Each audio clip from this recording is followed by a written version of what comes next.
ఏం చెప్పాలి ఇంక హౌజీ స్పిరిట్ షూటింగ్ మధ్యలో ఈ కొత్త సినిమా నాకు అవసరమా? Hello Nagi, come to my room. Sir sir నా వాయిస్లో మీకు ఏమైనా ప్రాబ్లం ఉందా? ఏం లేదు సార్, చాలా బాగుంటుంది సార్ మీ వాయిస్.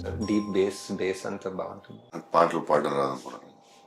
అలా అలా ఎప్పుడు అనుకోలేదు సార్. అవును, ఎందుకు సార్ నన్ను ఈ సాంగ్ ఫిల్మ్ ఎందుకు పెట్టలేదు? ఇది ఎక్స్పెరిమెంటల్ సినిమా కదా సార్. నా సినిమాలు చూసారు? వర్షం నేను ఎక్స్పెరిమెంటల్ చేయలేదు. చేస్తా కలిగే ఎక్స్పెరిమెంటల్ ఫిల్మ్ కాదు. మరి ఎందుకు సార్? సార్ సంగీతం గారు ఫోన్ చేయండి. కొంచెం లేట్ అయింది చేయండి సార్, పర్లేదు. Very angry, please please. అంటే ఒక వాయిస్ మెసేజ్ పెడతారా sir? Maybe sir, I just saw the film sir. You're the greatest, you're the greatest ever. Hats off sir. Good night sir. So thank you sir.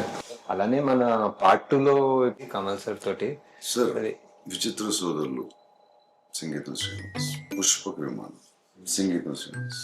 Cut చేస్తే ఇది మొత్తం cinema అంతా songs. ఎలా sir ఆయన ఎలా ఆలోచిస్తారు sir? అలాగే sir songs మనం చేసేటప్పుడు మామూలుగా ఒక ట్యూన్ వస్తుంది. ట్యూన్ వచ్చి తర్వాత లిరిక్స్ రాస్తాం. లిరిక్ రాసి డైలాగ్ రాశారు, డైలాగ్ లిరిక్ రాసి ట్యూన్ చేశారు. It's very confusing sir. Please explain to me. Sir first ఒక 2.5 hour నరేషన్ ఉంటుంది సార్. ఆయనే పాడి ఆయనే పాడతారు. ఆయనే ట్యూన్ ఒకటి సొంతంగా అనుకుని ఆ సీన్లన్నీ ఆయనే పాడి మాకు పంపించారు. సో ఫస్ట్ మాకు అర్థం కాదు, ఈ పాటల సినిమా ఏంటో మాకు అర్థం కాదని ముందే తెలిసి మాకు ఫుల్ గా పాడి పంపించారు. సో దేవి గారితో అది ఒక్కొక్క సీన్ అది బ్రేక్ డౌన్ చేసి ఇలా అనుకుంటున్నారా అని చెప్పి ఎలా ఆలోచిస్తున్నాడు? అదే సార్, అదే చాలా చాలా ఆలోచించి, అదే కల్కి కూడా చాలా ఆలోచించాను సార్. కల్కి ఆలోచించి ఇప్పుడు నెక్స్ట్ మంత్ మనం ఒక 10 days అదే రిహర్సల్ టైం ఇస్తే మనం ఒక సార్ ఈ సాంగ్స్ ఫిల్మ్ లో సో కొరియోగ్రాఫ్ ఎలా చేశారు? ఇది ఆయన మైండ్ ఎలా పని చేస్తుంది అసలు? అది ఏంటి మైండ్? అది genius sir, genius. No doubt. One of a kind అంటే మన కల్కి కూడా సార్. కల్కి కూడా వన్ ఆఫ్ అ కైండ్. ఇంకా చాలా చేస్తాం. ఇప్పుడు పార్ట్ 2లో ఒక చాలా ఎమోషనల్ సీన్ ఒకటి ఉంది సార్. సార్ మయూరి సినిమా ఉంది కదా సార్, సంగీతం గారిది.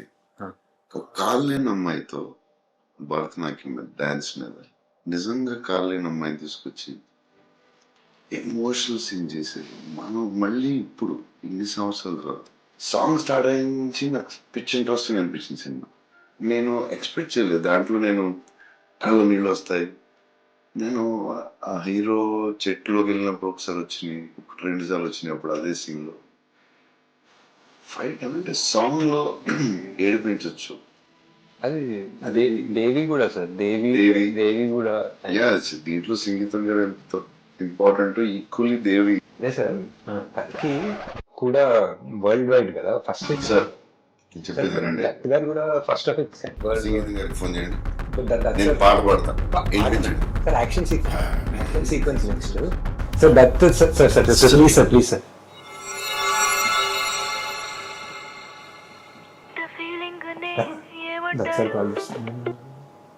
హాయ్ అంకుల్, అది ప్రభాస్ బంగారము. బంగారమే కరెక్టే, కానీ బంగారమే మన సినిమాలో లాగా డేట్స్ మనకే ఇచ్చేస్తారు సార్. ఎక్కడ పోడు ఇక్కడ మనకే ఇచ్చేస్తారు డేట్లని.